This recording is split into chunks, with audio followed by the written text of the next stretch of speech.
Buenas tardes. Bueno, después de doctor Liu, todas las charlas van a parecer con menor calidad, pero vamos a hacer lo posible por igualarlo.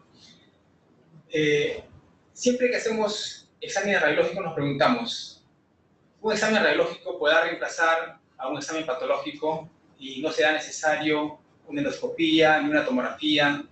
Y con solo una imagen podremos llegar a un anatomo patológico. Quizás de acá a unos 10-15 años logremos hacer eso. La radiología está avanzando tanto que cada vez nos da imágenes con no solo imagen morfológica, nos da una imagen espectral, una imagen bioquímica, y quizás algún día no sean necesarias las biopsias y tengamos la capacidad de repente pasar a la cirugía, pero eso queda a muy largo plazo.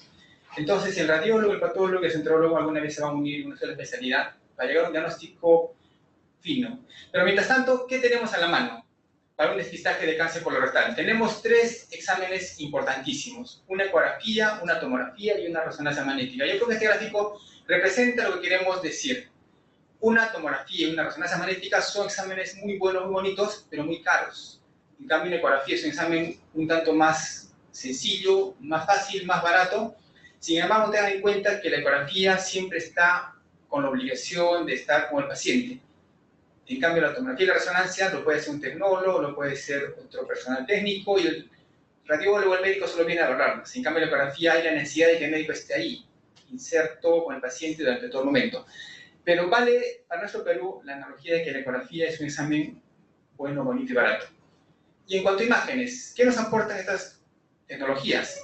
La radiología convencional, que es la más clásica, que se usa hace más de 50 años, es la que ha sido usada para screening durante mucho tiempo. Después apareció la tomografía computada, con imágenes cada vez procesadas mucho más bonitas, hasta llegar a una colonoscopia biurtal. Esta es una imagen tomográfica, por si acaso, con los nuevos equipos que hacen colonoscopia biurtal. Y la resonancia magnética, que nos da una sensibilidad y especificidad tan alta para el cáncer de recto que compite casi con la anatomía patológica.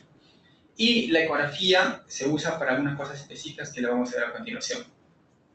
Entonces, ¿para qué sirve la ecografía?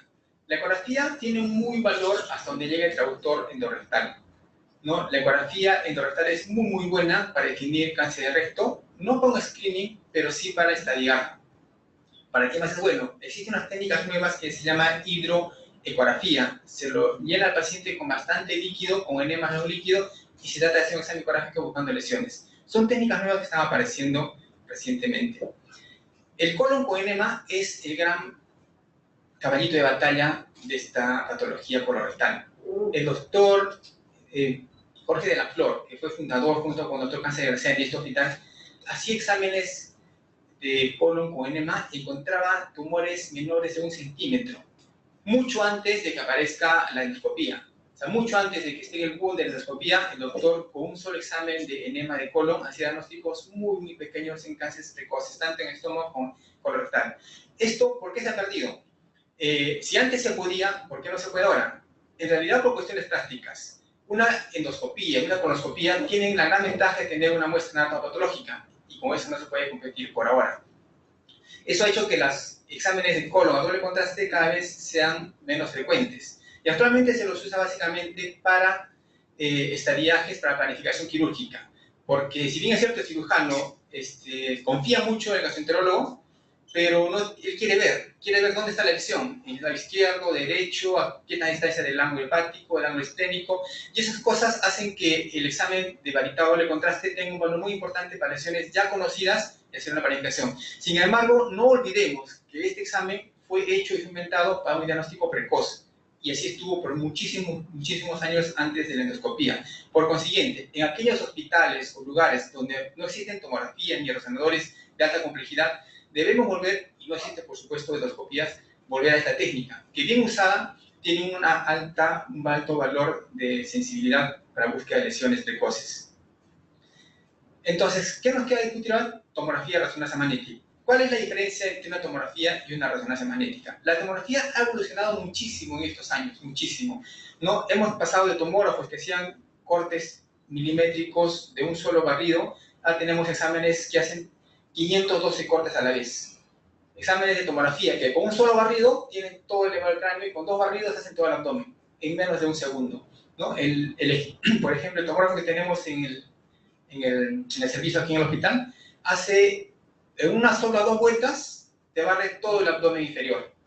Y eso demora 0.5 segundos, ¿no? Entonces, la rapidez con que hace estos exámenes hace que sea mucho más fácil de hacer y mucho más rápido.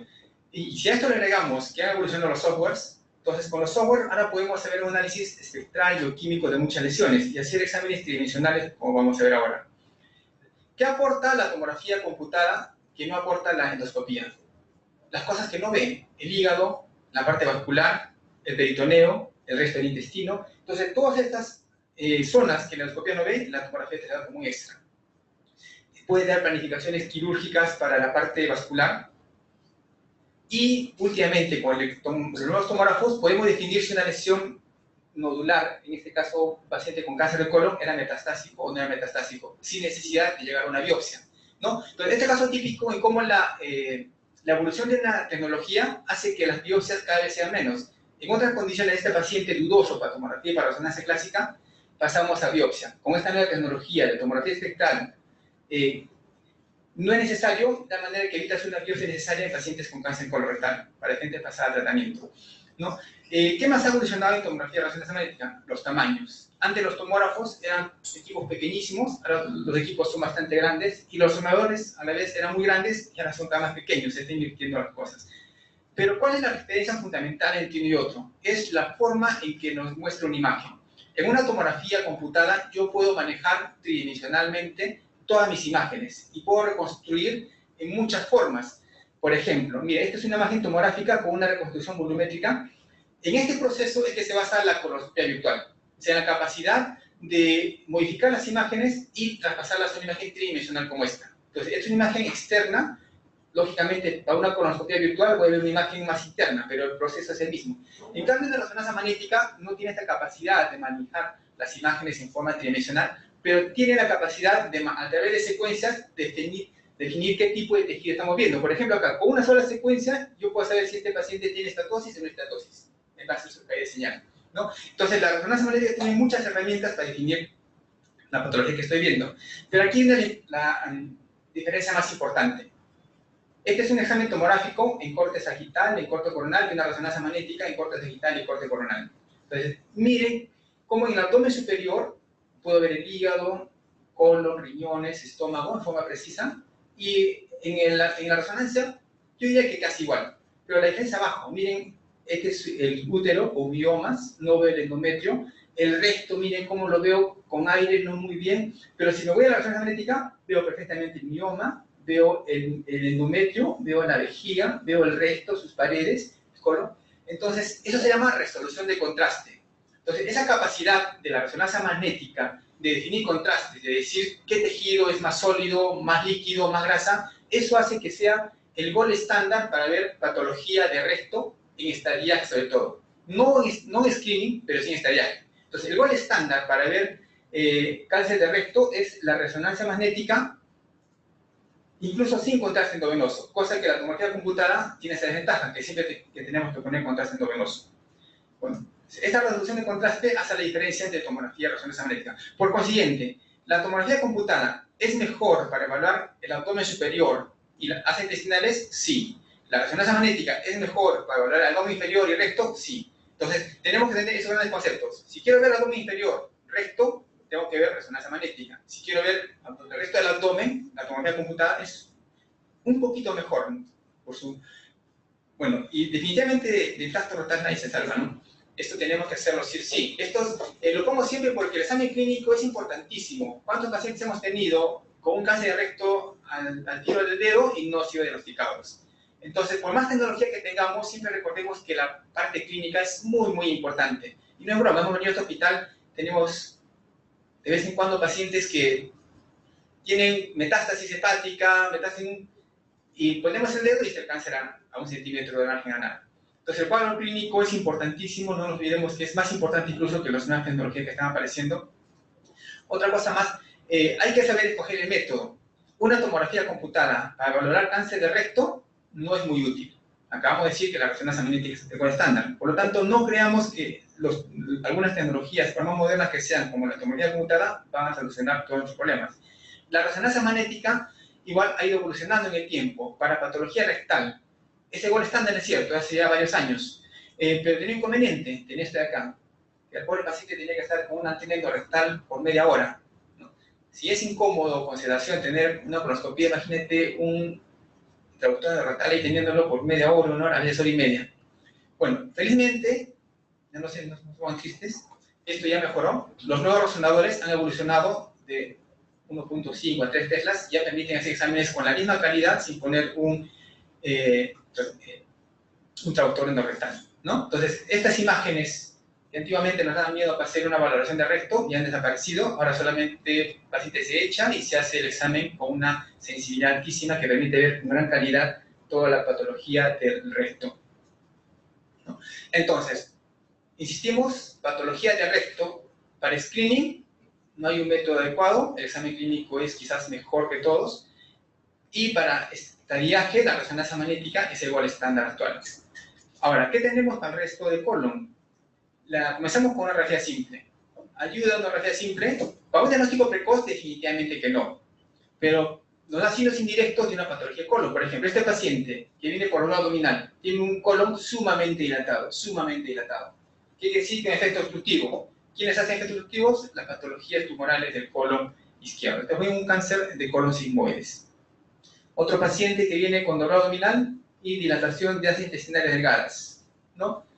Es un cuadro obstructivo que puede ser miles de cosas, es cierto, pero cada vez que tengamos un cuadro obstructivo de un paciente mayor de 60 años, siempre sospechemos que hay un cáncer de colon de por medio, ¿no? O sea, cuadro obstructivo, paciente mayor de 60 años, en una radiografía simple de abdomen, sospechemos, y no ha tenido un antecedente quirúrgico en otra patología de por medio, sospechemos de un cáncer de colon, ¿no? Entonces, la radiografía simple nos da signos indirectos, poco específicos, pero indirectos de que algo está la patología centrada a partir del recto, o del colon. ¿Qué tenemos? Los colons con enema. Estos son exámenes bastante complicados, porque el paciente hay que prepararlo 3 días. Tiene que estar el paciente en enema sin comer o con dieta líquida 3 días. Y encima viene el tercer día y viene el radiólogo y dice, ¿saben qué? Sí, hay cuponteo de 3 días más. O sea, es una tortura realmente para el paciente teniendo exámenes de colon, ¿no? Porque te ponen el enema y para que este líquido, que es el contraste varitado, circule por todo el colon, pues tienes que ponerlo boca arriba, boca abajo, de volteado, de costadito, ¿no? Entonces, tienen que hacer que este contraste circule por todo el colon, de tal manera que se impregne este contraste en las paredes del colon, ¿no? Eso se llama examen varitado. Entonces, hay 2 formas de examen varitado. El examen simple o examen a relleno completo, en el cual yo determino, solo le pongo el contraste varitado y espero que aparezcan imágenes por efecto relleno. O sea, los cánceres, como en este caso, van a aparecer como defectos, ¿no? Y esto es un cáncer, una lesión exofítica de contornos irregulares como una manzana mordida, ¿no? Entonces, este es un cáncer de colon. Entonces, examen a relleno completo. ¿Sirve? Muy útil, sirve, sin necesidad de hacer otras cosas. Y este examen a doble contraste. El examen de relleno completo ya es complicado, pues es relativamente sencillo, porque el paciente simplemente se echa, lo enchufas con el enema y vas inyectando a gravedad el líquido del baño. Pero para hacer este examen de doble contraste, que es más específico, más sensible, tienes que volver a sacar todo ese baño y lo insuflas de aire. O sea, con esta misma sonda que el paciente lo tiene enchufado en el recto, insuflas un montón de aire, hasta que el paciente grite. Y no es broma. Tiene que decir, me duele, doctor, ya listo, ya está listo para hacer el examen, ¿no? Y después darle vueltas y vueltas para que el líquido vuelva nuevamente a circularse. Entonces, con todo esto, tenemos un examen muy bonito como este. Muy bonito para nosotros, pero un poco trágico para el paciente por las molestias que conllevan, ¿no? Entonces, este es un examen examen varitado con doble contraste. Y la tomografía computada ha tratado de simular a este examen varitado de doble contraste. Miren esta imagen y comparen con esta otra. Lo ponen lo mismo, pero a color. Solo que este fue hecho al examen al antiguo, con vario, con radiografía convencional, un rayos X que está en cualquier centro de salud, cualquier posta, y este es hecho con un tomógrafo computado de última generación, ¿no? O sea, la imagen que se va a obtener en esencia es la misma. Tener al colon distendido para que sus paredes permitan visualizar mejor las lesiones polipoideas o tumorales u otro tipo de lesiones, ¿no? Entonces, hablamos un poco de la semiología, que es relativamente sencillo. ¿Cómo es la semiología del cáncer de colon? Lo que buscamos son pólipos, y los pólipos son imágenes por adición. O sea, como son estructuras perdón, imagen por sustracción. Como son estructuras que se van a meter a la luz del colon, entonces son zonas que no se pintan, como estas de acá, como estas. Sin embargo, estos son artefactos, estos son heces que están pegadas a la pared abdominal, a la pared colónica, ¿no? Y al contrario, existen otro tipo de imágenes por adición. Son aquellas que salen hacia la luz del colon, esos son divertículos o úlceras. Entonces, en resumen, si yo quiero hacer un resumen de cómo es la semiología para revisar el colon a doble contraste, solo busco dos imágenes. Imágenes por adición, que son los divertículos, las que se llenan de contraste; imágenes por defecto, aquellas que no permiten que se llene de contraste, son los pólipos y los tumores. En este caso no, porque fueron fecalitos, contenido fecal, pero estos sí son divertículos reales. Otro ejemplo, tenemos múltiples divertículos, miren, imágenes por adición, que el contraste se metió a estos huequitos y corresponden a divertículos. Sin embargo, hay una imagen dentro del colon mismo que no se pintó, que no permite que se rellene el contraste. Este es un gran pólipo en el colon, ¿no? Y es lo que buscamos. Recuerden que buscamos pólipos. Los pólipos son las lesiones a buscar en un examen de colon a doble contraste. Igual, tenemos divertículos, y tenemos por ahí un cáncer, ¿no? Una lesión de crecimiento sésil, de contornos irregulares. Ustedes dirán que es un poco difícil. En realidad, cuando un poco de práctica, un par de meses ya van a lograr perfectamente. ¿Qué es lo importante de esto? Que los tamaños, ¿no? Acá sí el tamaño importa. Lo que buscamos son pólipos mayores de 2 centímetros. Esto es bueno porque si yo encuentro lesiones menores de 1 centímetro, la especificidad y el rendimiento tanto de la tomografía como del examen de doble contraste es bajo. O sea, encontrar lesiones menos de 1 centímetro es sumamente difícil, hasta para un radiólogo experimentado. Pero felizmente las lesiones con más sospecha de malignidad son de 2 centímetros. Entonces, esas son las que debo buscar siempre, ¿no? Entonces, en este cuadro rescatemos que, si bien es cierto, es muy bueno encontrar lesiones pequeñas, pero se nos puede escapar eventualmente y no nos asustemos. Lo que no se debe escapar son lesiones grandes, mayores de 2 centímetros, que son las que tienen alta sospecha de malignidad, independientemente de la forma, ¿no? Que también importa en esto. Aquí, por ejemplo, tenemos una lesión, mira, por efecto relleno. El colon está todo bien pintado, bien bonito, pero esta zona está menos pintada. No se llenó de contraste, tiene contornos irregulares, multilobulados. Esto fue un adenocarcinoma de morfología polipoidea, ¿no? Después tenemos, bueno, vamos a pasar a la parte teórica, a los tipos de adenomas. Me interesa más mucho que traten de rescatar cómo se identifica un pólipo de un cáncer de un divertículo, ¿no? Entonces aquí, por ejemplo, tenemos muchos puntitos que no se han pintado, Miren, otro por acá, vistos de costadito, y otros son vistos de frente.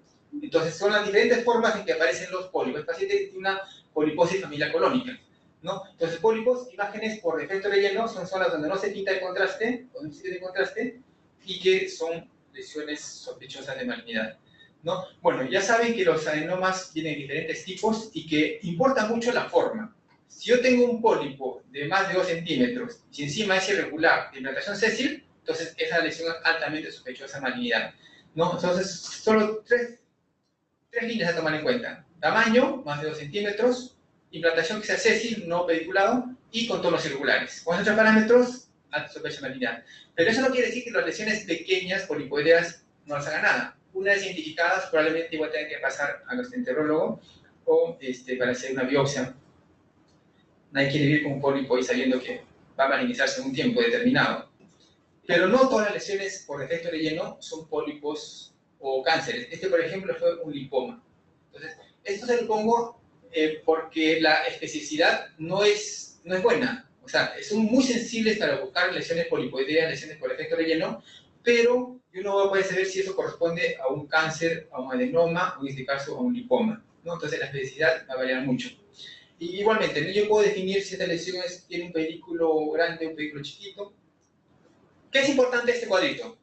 Que cuando hacemos búsquedas selectivas, entonces felizmente la mayor cantidad están a nivel del colon sigmoides, ¿no? Esto es importante porque, si bien es cierto, tengo que revisar todo, y es cierto que tengo que revisar todo, pero cuando haga mi examen, tengo que hacer énfasis en esta zona, ¿no? Siempre pongo esta tabla porque este 40% nos dice, y justo es la parte donde a veces el colon redunda más. Está muy tortuoso, sobre todo en pacientes de la sierra, que hay un colon que viene hasta por acá arriba, voltea, hace todo un trayecto muy largo. Entonces, en vista que la mayor cantidad de tumores están en esta zona sigmoidea, es importante hacer el examen muy bien ahí.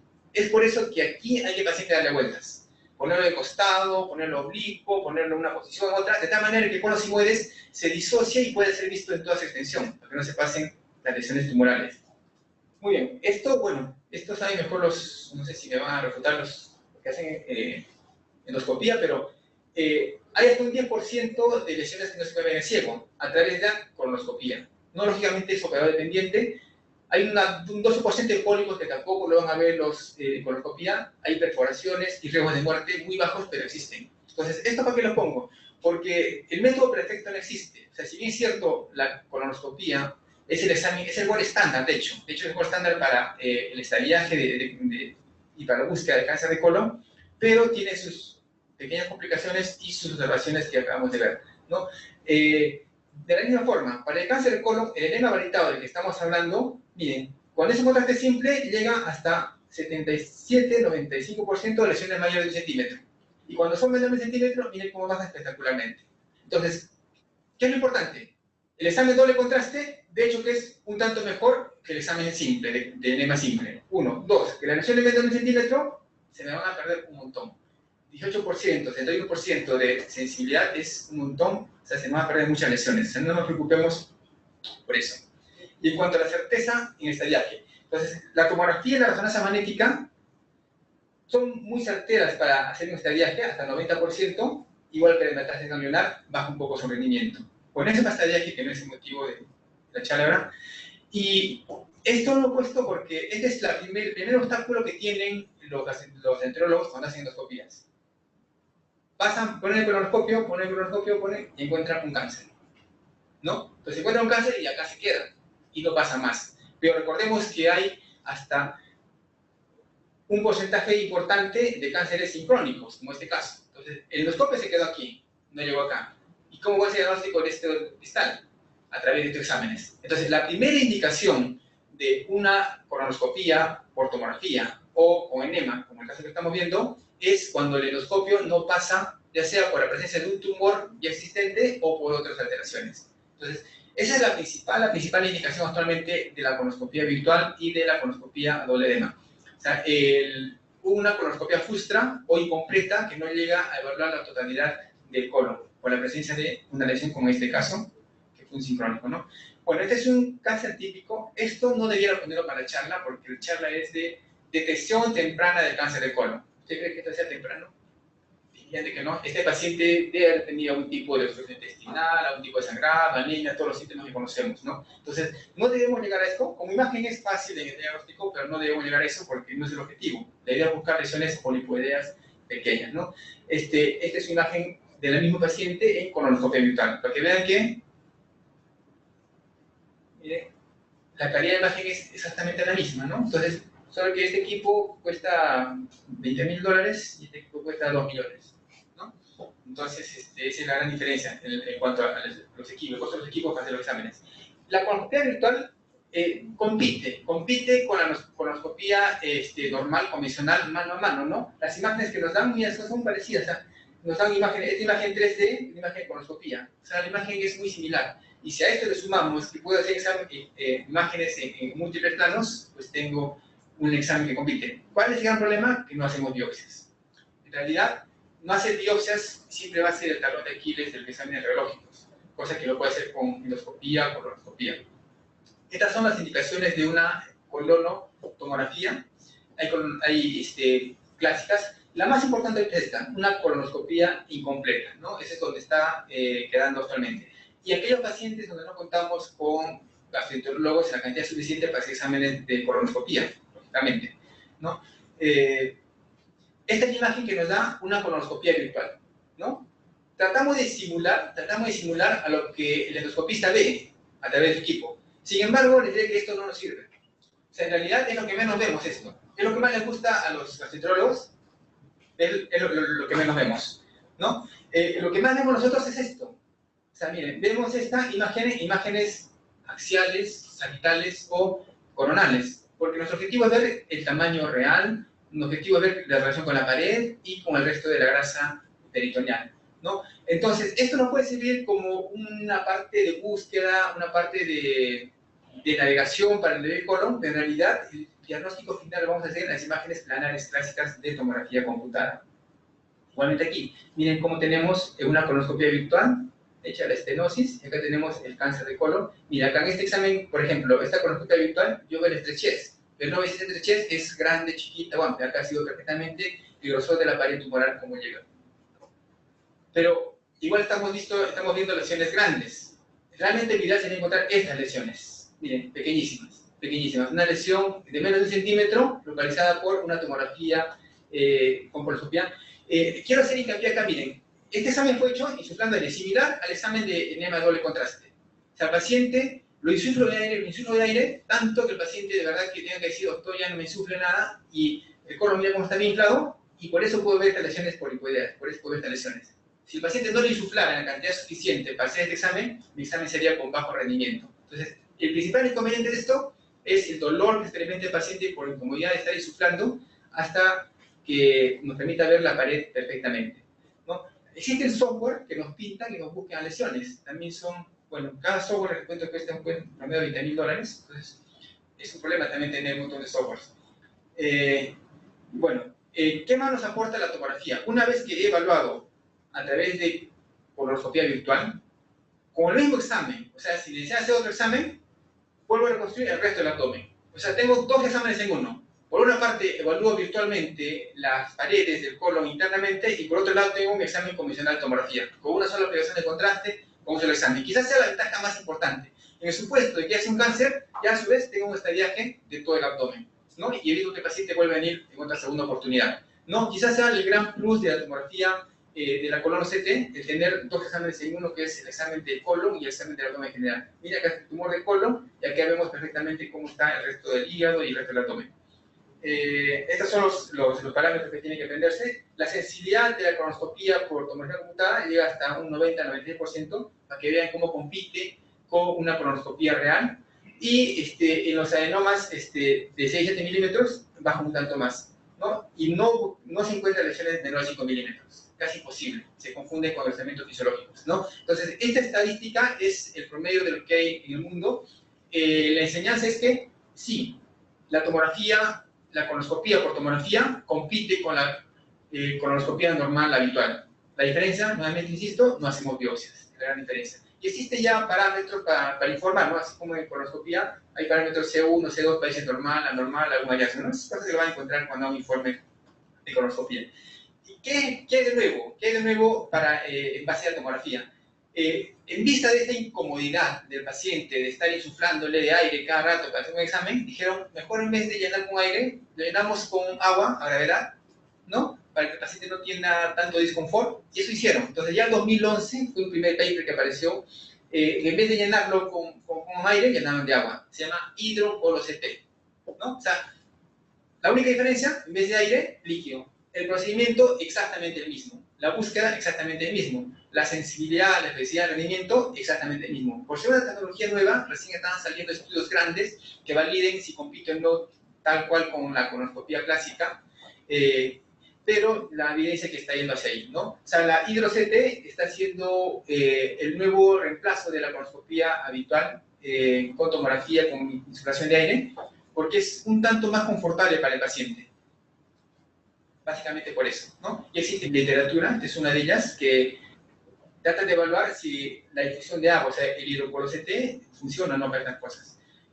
Bueno, para acabar, hacer énfasis en que hay que elegir bien el método. Insisto, este es un examen, por ejemplo, de un cáncer de recto, como nos llega una alta sensibilidad, necesidad para definir tanto con el competir con la muestra anatomopatológica, pero para valorar el colon en general, el mejor examen es, desde el punto de vista radiológico, por cierto, es la tomografía. Y la tomografía computada a través de una colo-CT con insuflación de aire o un hidrocolocT, que es colocan destilando agua, nada más. Pero también hacer hincapié en que si no tenemos este tomógrafo, recordemos que el examen de enema simple validado por más de 50 años ha tenido mucho valor y es una buena herramienta para usarla en centros donde no tenemos tomografía. No la dejemos de lado. Bueno, muchas gracias por su atención.